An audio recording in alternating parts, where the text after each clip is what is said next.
Selam aleikum mirëmbrëma të dashur dëgjues të shikues të RTV Pendimit dhe mirë se takohemi në emisionin e radhës fundjavë me Frofën, siç çdo të premte. E veçantë se premtës është sepse jemi një natë para ose jemi në një natë para ditës së parë të Ramazanit, që bin taravit e para I falim sonte. Por ne do të gjejmë shkas që sonte të bashkëbisedojmë me dy mysafir të mirë shumë të dashur dhe shumë nderuar, për të cilët do të flasim e bashkëbisedojmë për rëndësinë e agjërimit nga aspekti fetar dhe ai shkencor ose mjekësor. Unë kam derën sonte dhe kënaqësinë që në studio të kem hoxhën e dashur nderuar Muhamet Rogo. Hoxh, selam aleikum dhe mirësejellë. Selam. Dhe doktorin e nderuar nutricionistin Agron Recepi Hoxh, doktorin e nderuar mirëserdhë, faleminderit. Emisioni përzim me shumë xhallar, që I kërkojmë ndjesë doktor pa ndonjë të keqe. Hoxhë nderuar, nisim me atë pjesën se prej kur zë fill agjërimi, kur ka nis, kur është bë obligim dhe tutje të shohim.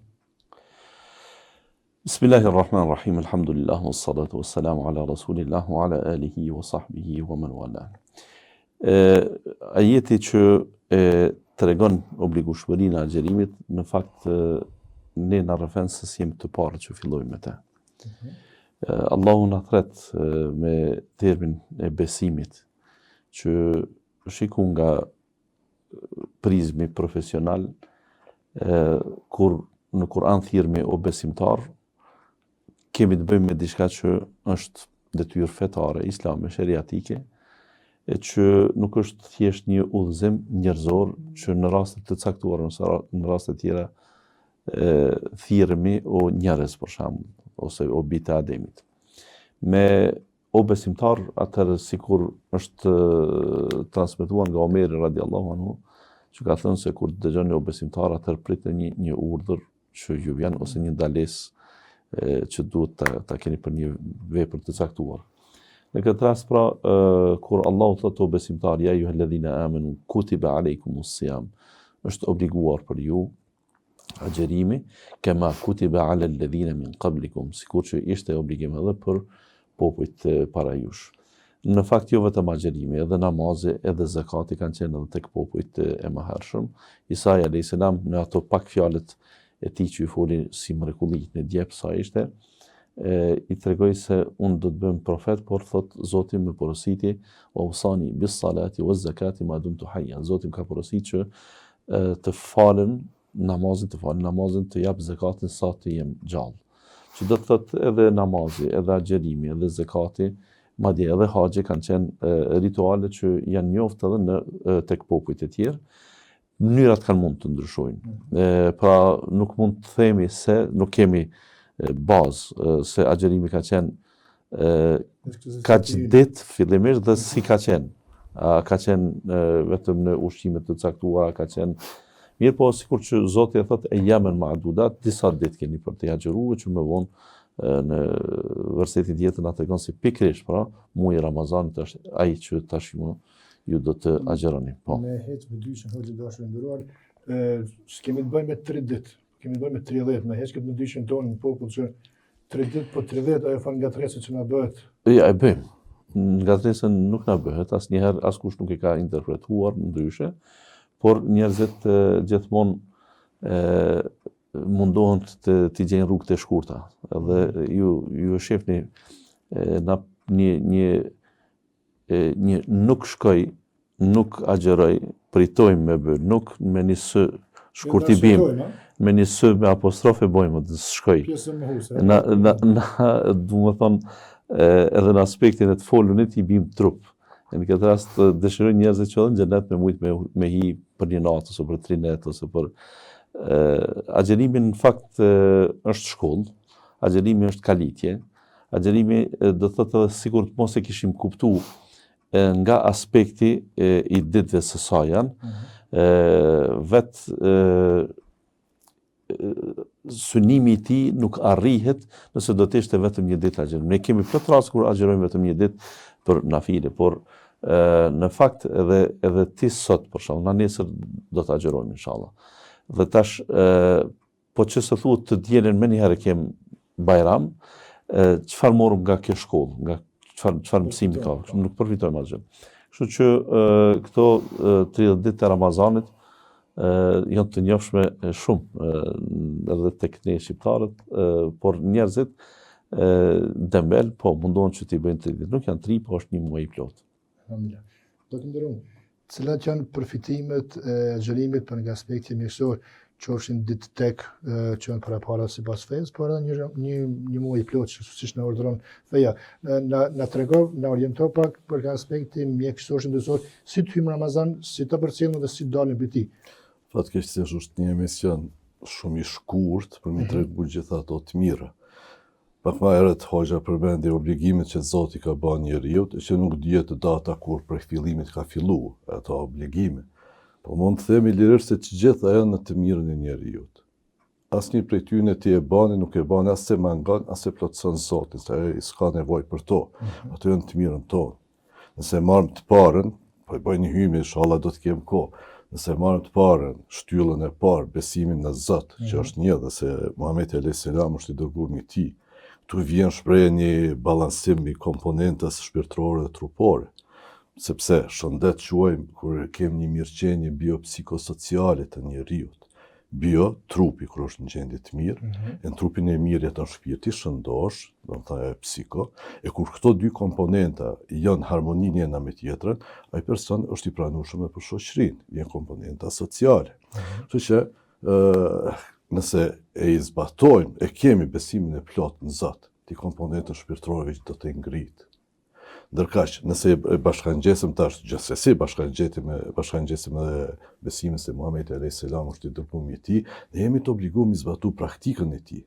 E që të dyja këto ndikojnë në harmonizimin e këtyre dy komponenteve që përmenda. Nëse shkojmë te namazi, ai është në të mirën tonë, nuk ka nyje trupi që nuk lëvizti kur e bën namazin. Bëhet një harmoni mes komponentës shpirtërore trupore. Nëse shkojmë për shembull te namazi, meditimin, psikologët sot preferojnë 5 minuta deri në 10 meditim, ne kemi 5 kohë namaz meditim, u liru prej stresit që kemi. Po vim te agjërimi. Agjërimi nga aspekti fetar është obligim që Zoti ka bërë njeriu, sigurisht për të mirë të njeriu. Ndërkaq, nga aspekti mjekësor është një lloj diete që nuk kupton abstenim nga një lloj, disa lloj apo të gjitha llojet e ushqimeve për një kohë caktuar. Tash, kanë agjëru shumë herët njerëz, unë mendoj që prej njeriu të parë ka agjërimi është praktikuar. Ne edhe pa vedi agjërojmë. Je i smut, trupi s'tan, s'pijet kur gjë, se trupi ka nevojë me bë vetëshërimin e vet. E që do të vim andaj me shpjegu procesin e autofagisë që aktivizohet, për sa orë aktivizohet do të shpjegojmë, e që biokimisti japonez Osumi ka marrë çmimin Nobel, pse ka shpjeguar këtë mekanizëm. Për shembull ka agjëru Hipokrati, Sokrati, Platoni 10 ditë në vit kanë agjëru. Pitagora ka shku 40 ditë në vit ka agjëru. Egjiptastët e vjetër 2 javë në vit kanë agjëru. Galeni ka praktikuar agjërimin si formë shëruese. Alex Carrel është një mjek, ka fituar çmimin Nobel vitin 1940, po më duket. Ai e shpjegon ndikimin e agjërimit në shëndetin e njeriut, edhe e shpjegon atë mekanizmin e zbërthimit të masës së diamore. Masa diamore janë sikur ato depot, sikur ato dollapat e fjokat e një ormani, po këtu deponohen toksinat. Ndërkaq, Osumi që përmenda, ky e merr çmimin Nobel në 2016 pse e shpjegon mekanizmin e autofagisë që aktivizohet gjatë kohës së agjërimit. Tash, ne kemi 30 ditë Ramazan, përmendet 30, po çfarë 30 ditë, 30 edhe janë pak. Nëse do me përfitu në aspektin shëndetësor. Tash para mendoj nutricistat botror po preferojnë 2 ditë në javë të agjërim. Pikërisht me majtën atë nivelin që atë procesin e autofagisë, gjithmonë me ngacmu nga pak organizmin në atë proces. Tash çka është procesi i autofagisë? Procesi i autofagisë është vetë pastrimi i organizmit. Aktivizohet kur bëjmë agjërim dikon 12 deri 24 orë. Ndërkaq 10 orë agjërim aktivizohet procesi i glikoneogenezës. Kjo është kur frenohet zbërthimi i karbohidrateve, organizmi i fut se karbohidratet janë ushqimi kryesor i trurit. Truri e mban ato për ushqim të veten e tash në proceset metabolike i futin yrdhnat. Do të thonë fillon zbërthimi i masës diamore. E që na si shfrytëzojmë këto të mirat e agjërimit, na bëjmë shumë gabime në kohë të Ramazanit, që do t'i bisedojmë inshallah. 12-24 orë aktivizohet procesi autofagjisë. Kur qelizat fillojnë me vetë pastru, s'kan ushqime, proteinat e degenerume, pjesët damtume, qeliza i merr, i bën fagocitoze, i gëlltit ato, i zbërthen dhe fiton energji prej tyne. Do të thonë bëhet ai tushi i brendshëm, ai pastrimi i brendshëm i organizmit.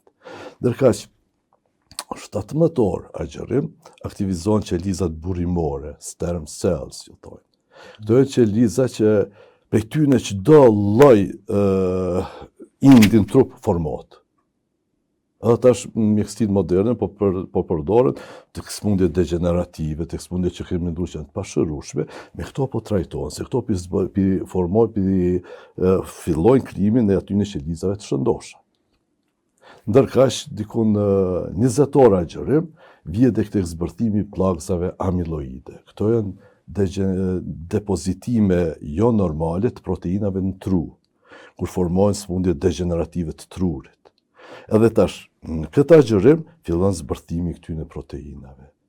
Se këto pengojnë funksionimin normal të sistemit nervor.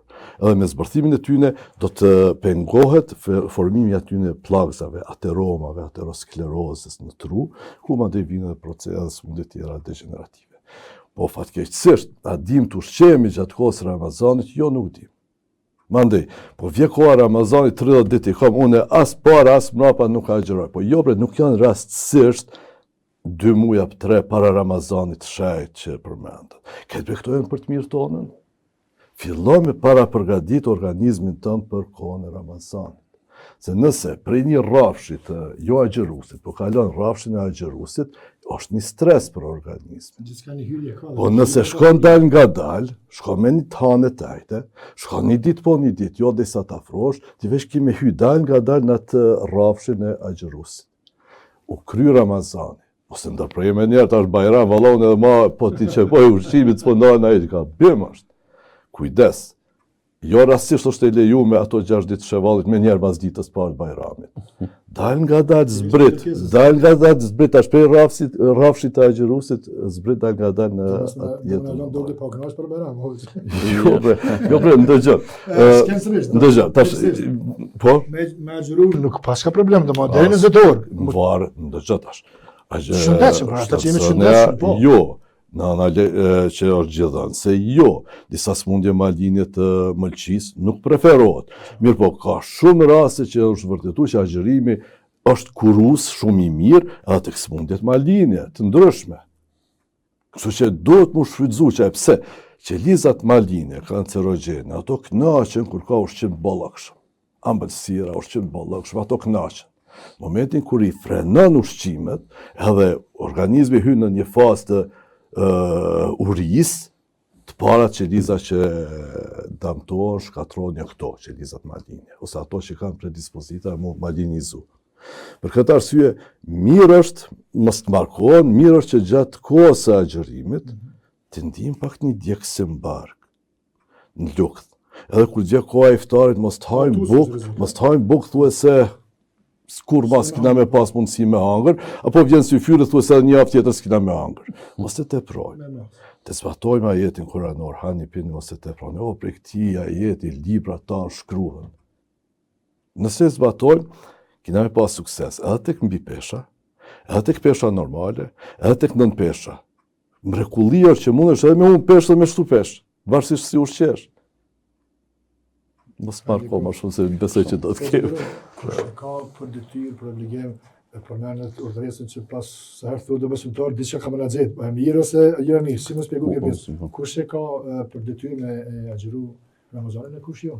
Për vana fetare. Po, të gjithë moshritunit që janë me shëndet, pra fillimisht dihet që janë musliman, që janë me shëndet të mirë dhe psikik, do më hynë në atë që quhet aftësia juridike ose sheriatike, e pastaj të si cila kondit i ka të vetët, për shembull të zakati, du të kesh edhe pasuria i ka kushtet e veta. Ndërkaq për të agjëruar, ne na nevojitet edhe shëndeti fizik. Shëndeti fizik që do të thotë ajeti i Kuranit që e përmend në mënyrë shumë të drejtë për drejtë, yuridullahu bikumul yusra wala yuridu bikumul usra. Allahu nëpërmjet agjerimit dëshiron lehtësim e jo vështirësim. Nuk është agjerimi thjesht një sfidë e cila nuk mund të përkoj me fuqinë tënde, me karakterin tënd, po edhe me kapacitetet e tua të përballimit. Në gjitha këto që na i tha doktori nderuar në këtë ditë ne sot përballemi me gjitha këto nevoja për të bërë një vetë agjerim edhe sigur mos ta thonte Zoti i plotfuqishëm. Çfarë kur këtë ne kemi edhe detyrë fetare, pra që edhe pse nuk mund t'i dim ndoshta efektet pozitive të tij, e dim se po e çojmë në vend një urdhër të Zotit të plotfuqishëm. Këtu nuk kërkohet asnjëherë që dikush të shkatërrohet me agjerim. Unë shpesh e them nëpër këso ligjerime për agjerimin, asnjëherë nuk dihet në botë ndonjë viktim e agjerimit. Kem viktima të ndryshme, të lloje të ndryshme të veprimeve dhe jo vetëm nga uria, është fjala në haxh kanë vdek njerëzit. Ftofti i madh i mbyt njerëzit, nxehti i madh i mbyt njerëzit. E shumë faktorë tjerë, por nga agjerimi nuk dihet, do të thotë, jo në periudhën tonë, kurrëherë nuk thuhet se dikush ka vdek sepse ka agjeruar. Kjo i bie se vërtet Allahu xhalla xhelalu kur e parasheh një detyrë të tillë, ne po flasim edhe kur është ajo temperatura e lartë edhe kur është dita e gjatë, që i kemi dy, se tash sikur si vjet që Ramazan po fillojmë në muajin mars dhe e kemi gjatë gjithë marsit kur dita dhe nata janë të ekuilibruara shumë gjatë kësaj periudhe kohore, pra e kemi një ditë mesatare, nuk e kemi një ditë shumë të gjatë, dhe i bie se shumë njerëz, duke pas parasysh që ne veç edhe u deklaruam se jemi 93.5% musliman, në vendin tonë pra janë të aftë ta bëjnë agjerimin. Duke përfshirë edhe fëmijë që te fëmijët nuk i kemi për obligim këtë qasje, pra që ata të agjerojnë në mënyrë obligative, por e kemi për edukim. Ai edukimi kjo është sikur atë që doktori nderuar përmendi që të mos hyjmë drejt në agjerim pa pas një parapërgatitje, kësaj është edhe të njerëzit për këtë arsye dhe dembelojnë dhe nuk fillojnë as me namazin, as me agjerimin, as me edhe pse i bëjnë 30, 40, 50 vite për shembull, pse se nuk janë ushtruar mjaftueshëm dhe sikur prindrit fëmijën që është i shëndosh, sidomos tashmë kur dita nuk është shumë e gjatë, fëmijën që nuk dëmtohet, paktën edhe nëse nuk agjeron tër Ramazanit, të agjeroj disa ditë prej tyre, në mënyrë që kur t'i vjen koha e obligueshmërisë, kur ai bën 14-15 vjet, atëherë t'jetë i aftë ta bëjë këtë, t'jetë i ushtruar ta bëjë këtë, t'jetë një eksperiencë paraprake nga vitet e mëhershme, dhe kësaj pra agjerimi pra është obligim për besimtarin, muslimanin, i cili është moshëritur, i cili është i shëndosh psikikisht, i cili e ka shëndetin që ja lejon të agjerojë, pra nuk dëmtohet, nuk smut, dhe që të njëjtën kohë nuk është në udhtim ose ndonjë pengesë tjetër që mund të ketë shëndetësisht arsye për të mos agjeruar. Dok, për atyre shumë dobive që do ta mjaftoj koha, thatë në fillim, në përshkruajt ato pikat thelbësore që ne mund të dëmtojmë, siç e thatë edhe vetëm gjatë agjerimit, në vend që përfitojmë përveç sebapeve përtarisht edhe tek aspekti shëndetësor. Mirë, po nismi nga ajo e mira, nga mos fillojmë nga e keqja e damit, po nga e mira. Për shembull, gjatë kohës së agjerimit bëhet një ekonomizim i punës organeve të organizmit. Dikon 13.000, 14.000 trauna të zemrës brenda ditës janë më pak. 5-6 orë mëlçia punon më pak. Mandej sistemi trec është pak më i qetë, punon më ngadalë, kështu që kjo është shumë e mirë tek sindroma irrituese e zorrëve. Në sistemin nervor qendror lirohet eukefalina dhe endorfina, dy mediatorë që t'i japin kënaqësi njeriu, t'i japin disponim. Pastaj ndikon në rritjen e kolesterolit të mirë, lipoproteinëve me densitet lartë, dhe zvogëlimin e atyre me densitet të ulët. Këtë ka përshkruar doktor Naumann, ka përshkruar këtë fenomen.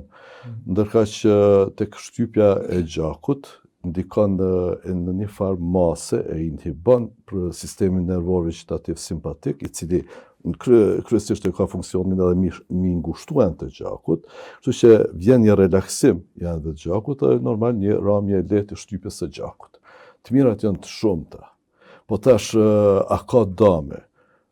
Agjërimi edhe obligimet nuk janë me të damtu në shëndet, këto janë me të forcu në shëndet. Zoti nuk ka nevojë për agjërimin tonë se na damtojmë shëndetin tonë. Ne do të japim llogari për trupin tonë që kemi mirë mbajt. Prandaj, nëse agjërimi jo damton, po nëse ta shtyn procesin e shërimit, ti si je obliguar me agjëruar, ki lehtësira. Po, jo me të kemi parasysh, jo me të damtu, po veç nëse ta prolongon e shtyn procesin e shërimit një smundje, ti si je obliguar me agjëruar. Allahu e don besimtarin e vet të jetë i shëndosh. Agjërimi është me të shëru, agjërimi është me të forcu. Dalin ignorant edhe thoj se agjërimi të shkatron. Shumë ignorant i paftyr duhet të jetë një person me hudh poshtë punën 50 vjeçare të Dr. Herbert Shelton, i cili për 50 vite ka hulumtuar ndikimin e agjërimit në mbi 40.000 persona. Po, edhe ka një libër shumë të mirë, agjërimi, arti i bukur i agjërimit. Dhe ai tregon se si ndikon agjërimi në shëndetin e njeriut. E tash po del një ignorant i paditun, edhe pe hudh poshtë punën e tij, apo punën e Osumit që merr biokimistit japonez që merr çmim Nobel, e po thotë të damton agjërimi. Jo, bre, agjërimi s'është pa me damtu, agjërimi është për me të forcu. E hulumtimet shkencore tregojnë që të forcon. E tash nuk je obliguar. Një person që ka një diabet pa kontrolluar, ai mundet me fillu agjërimin. Në momentin që ka probleme, siç tha hoxha, ndërpremre, thjesht të ngulitëm kohë që agjërimi është me të forcu, me të shëru, jo me të damtu. Po ç'është bëhet kjo? Po jo valla, nëse matesh para agjërimit, edhe shën në fund para Ramazanit, në fund të Ramazanit ke shtu 5-6 kg, ke bë gabim. Si ke shfrytzuar të mira, ti ke kryer obligimin fetar që ki ndaj Zotit, po si ke përdor ato efektet anësore të mira të agjërimit. Shëndet s'ke përfitu. Për ata thash, të kemi kujdes. Kur mos të vjen iftari, të hymë nga dalë të bëjmë një prishje të agjërimit, se dhe është stres. Ta ditës ke hangër, ta shbet njëherë ushqime hiperkalorike, ushqime të randa, s'ke mujt me lëvizdja. Po të hymë da nga dalë me një prishje të lehtë, mos të ngarkojmë organizmin shumë, mos të hajmë një iftar, një sefyr, po të hajmë një darkë të lehtë, le të jetë mas namazit të taravis. Thjesht të zbatojmë atë ajetin kuranor, hani pini mos të teproni dhe në Ramazan. Zbatohet hadithi Muhammed a.s. Për një racion të ushqimit disa kafshat të mjaftojnë, po do me tepru, hasë me mbush një tretën e luktit. Lukti është kaq, një tretë është të mbaj grusht të ushqim. Të ushqemi për trup edhe gjatë Ramazanit, jo për sy. Jemi dëshmitar një iftar. Jemi dëshmitar një iftar, ushqime, shpenzime koti banë. Po suni hanë shumë gjuhën, po shumë hudhën. Mirë po, pse po bën atë shpenzim kot? Syriunt. Po, syriunt, çka po thonë, ushqim për trup e jo për sy. Për këtë arsye mirë është që të ndijmë pakës efektin e agjërimit. Gjithë ju preferoj. Para Ramazanit të masëm peshën e trupit. Her pas here të bëjmë një mati, shumë po bëjmë gabime ajo. Në asnjë mënyrë mos ndalohet aktiviteti fizik. Unë po agjëroj, tash duhet me ndaj të ratë flajta ditën. Jo pas të vënë namin. Kry një agjërim që kry shumë vetë. Unë besoj që unë kam rast me lexu shumë edhe jo besimtar, jo musliman, agjërojnë muajin e Ramazanit. Pse po kanë përfitime shëndetësore. Jo, edhe përfitime shëndetësore po kanë. Agjërimi duhet të jetë pjesë e jetës sonë, jo një herë në vit. Vazhdimisht gjatë tërë vitit është mirë të praktikojmë agjërimin. Në forma të ndryshme. Të përfitojmë të mirat shëndetësore nga agjërimi. Hoxha ata që ende kanë me dyshi, çka do të humbin nëse nisin që nesër agjërimin e Ramazanit? Këta njerëz në fakt kanë një prirje nga shejtani mallkuar që gjërat e mira t'ja vështirësoj, t'i duken mal i pakapërsyeshëm. Këtë që po thot doktori sot, ne edhe personalisht edhe me rreth kur e shohim, ne sot jemi pjesë e shoqërisë e cila kemi konsum të tepruar të ushqimit.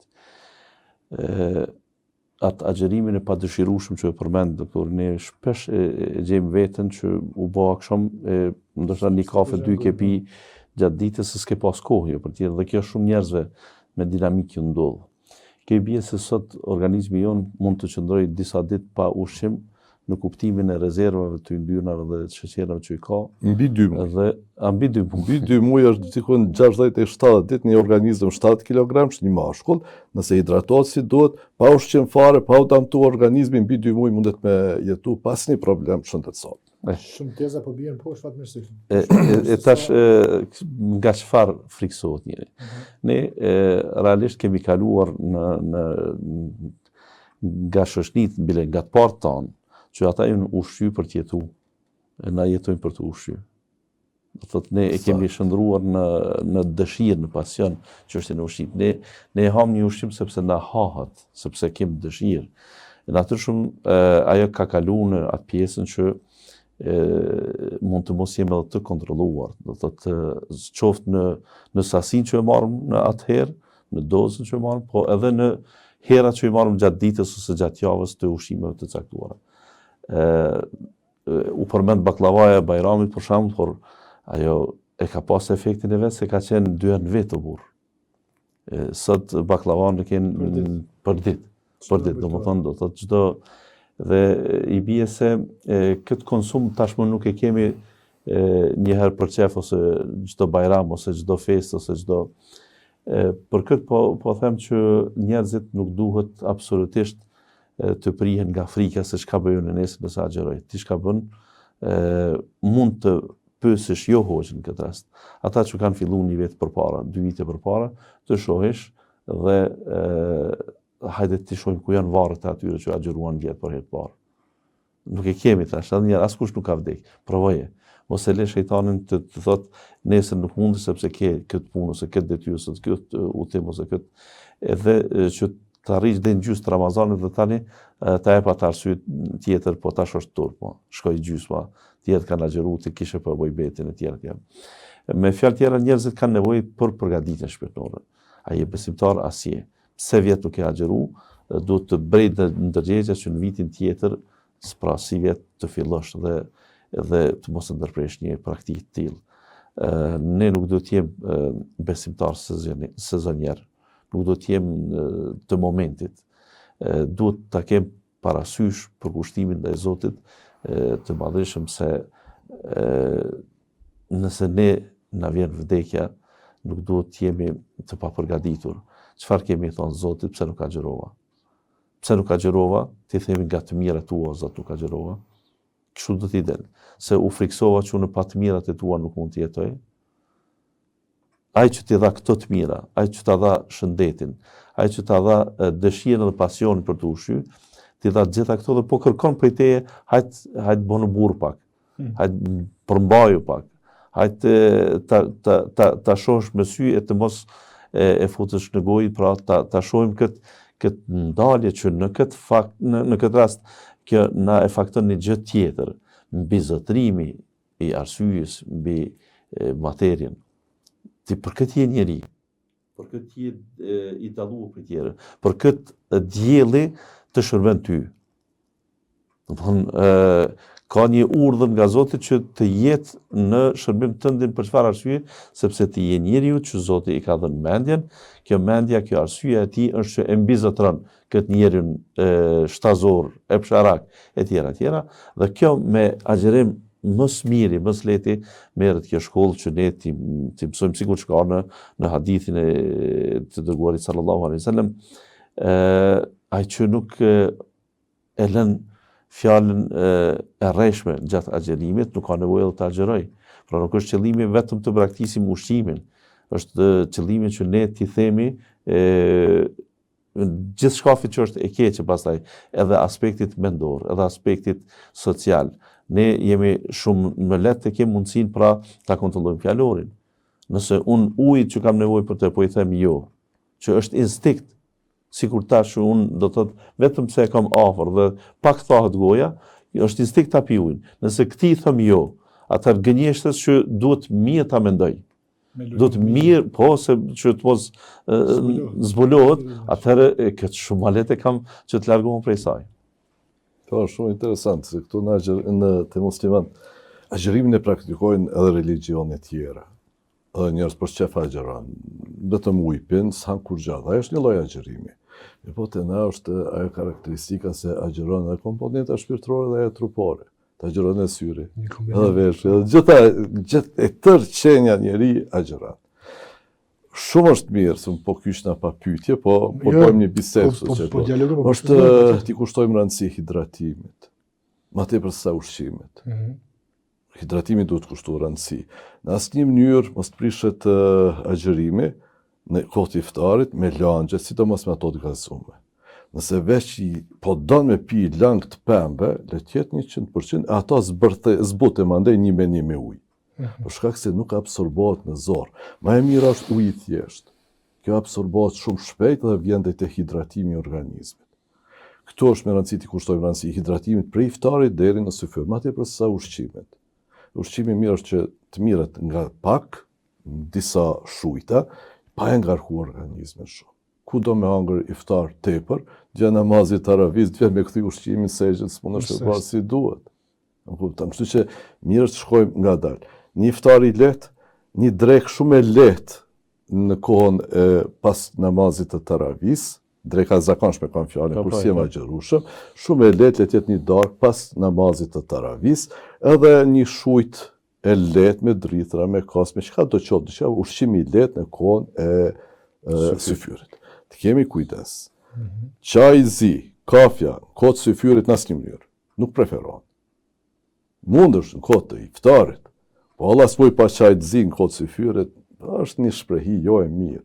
Çaj zi apo kafja janë diuretik, të shtin me largu langjet, e stimulojnë, na kemi nevojë me majt langjen në trup, kur ta agjerojmë, mandej stimulojnë sistemin nervor, edhe s'mund është me bëjë gjumë të rahatshëm mas syfyrit.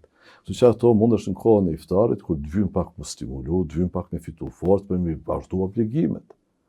Ky muj shet, s'do të që keve që agjerim, po këto ke edhe disa gjana tjera. Disciplinë përgjithshme. Disciplinë përgjithshme. Kje namazin, kje gjitha që du të mi përgatit organizmin. E jo po agjeroj, po vje iftari, po hasa 2 vet tjerë, që s'mund është me ndajt as drejt, as në kam, edhe që ra 2 qysh mujsh, edhe më ndaj ku po t'jesin tjera. Si me mbyll syfyrin, dok që me pas mundësi me mbjetu, si për ujë, si për langjen përgjithësi, se për ato që çfarë organizmi për deri në iftar. Mirë është mos me bëj çu bajnë arabt. Suni ku po arabt, Allah ezani thret ai kafshatën e fundit në gojë. S'ke vdek bre unë. Përfundon syfyrin një 40 minutë gjysore para fundit, para imsakut, që lej vend që atër para imsakut bile një gota 2 me pi ujë. Me hidratu organizmin. Llogaritë, bëni një kalkulim, kështu sa gota po pin mbrana ditës, mbrana 24 orëve, dije që dikon 30 ml për kilogram pesh trupit ke nevojë langje me marrë në 24 orë. Bëni një shpërndarje tyne, e jo tash erdhi iftari 1 litër e gjysmë pi, tash 1 litër e gjysmë ma vonë. Jo se të fryhet lukthës, mundesh me bëj hidratim të mjaftueshëm. Aktivizohet sistemi urinar, si ka tepër ujë në organizëm, ai qet pa u hidratu. Mirë po, shpërndaje atë sasi të ujit për iftarit deri në syfyr. Edhe kushtoj rëndësi që të hidratohesh si duhet. Në syfyr, të jetë një ushqim i lehtë, jo ushqim hiperkalorik. Gjatë të Ramazanit, përveç rastit e 9 peshës trupore, aty ne ju preferoj me marrë ushqime hiperkalorike, që me përfitu me shtu pak peshë, përndryshe, njerëz me peshë normale, njerëz me mbi peshë, do të marrin ushqime jo kalorike, jo shumë kalorike. Le të marrin mikronutrientët e nevojshëm, vitamina, minerale, po jo ushqimet shumë kalorike. T'ju ikëm se në fund kina me rezultu me shumë kilogram, kina me pas rëndes, kina me pas probleme, na duhem të këthilemi. Doktor Ehret në një hulumtim t'i thot, 21 ditë vynë organizmit agjerim për mu pastru komponenta trupore organizmit. E gjendja mentale me qenë e ngritur. 21 ditë. Po na kjo neve na lidhet me 10 net e fundit. Mirë po, kur bëhet agjerimi si duhet, jo, vjen iftari han për 2 vet, vjen syfyri han për 2 vet. Çka po bën? Është intoksikon organizmin, jep mundësi detoksifikimit organizmit, dhe ajo është qëllimi i agjerimit. Me bë detoksifikim, pastrim të organizmit, komponentën fizike, trupore me pastru, edhe mandej komponenta shpirtërore më ngrit. Këto janë. Allah po na thotë që çdo vepër e bëjmë për veti, përveç se xhermit e bëjmë për të. Pse është ky veçim kështu hoxha ndërë? Për faktin se agjerimi në fakt është një vepër shumë interne. Është diçka që bëhet gjatë një periudhe të caktuar, ta themi 2-13 orë. 2-13 orë, po të mos ishte sinqeriteti i plot, pra po të bëj për sy e faqe, që njerëzit të mendojnë se unë agjeroj, kam shumë shanse gjatë ditës që unë të mos agjeroj e të dukem agjerueshëm. Kjo është ajo pjesa që agjerimi pra o bëhet për qëllim fetar në këtë rast, pra po them për Zot, o nuk ke arsye ta bësh, nuk ke nevojë ta bësh në kuptimin e menajt dëmëtor se dikush ka me të lavdru. Përderisa të namazi, të haxhi për shembull, që janë detyra që janë kolektive dhe nuk kryhen, ti nuk mund ta falësh xhumon në shtëpi, nuk mund ta falësh Bajramin në shtëpi, nuk mund ta krysh haxhin brenda mureve të shtëpisë. Gjitha janë që mund të ndërhyj edhe syfaqësia. Në kuptim të ju dukem njerëz se jam i sinqert. I ke vërejt nga një disa dëshirojnë që me të spirët e tyre në dorë të reflektojnë një anë të besimit që në fakt janë tregtar të tmerrshëm.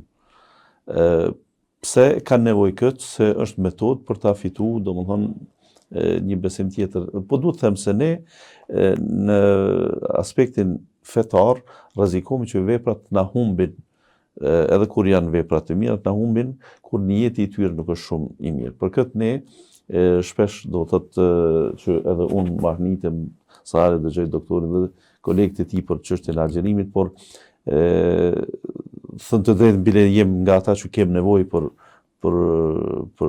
agjerim dhe gjithçka prej këshillave të tyre për çështjet të mbi peshës dhe shëndetit ton.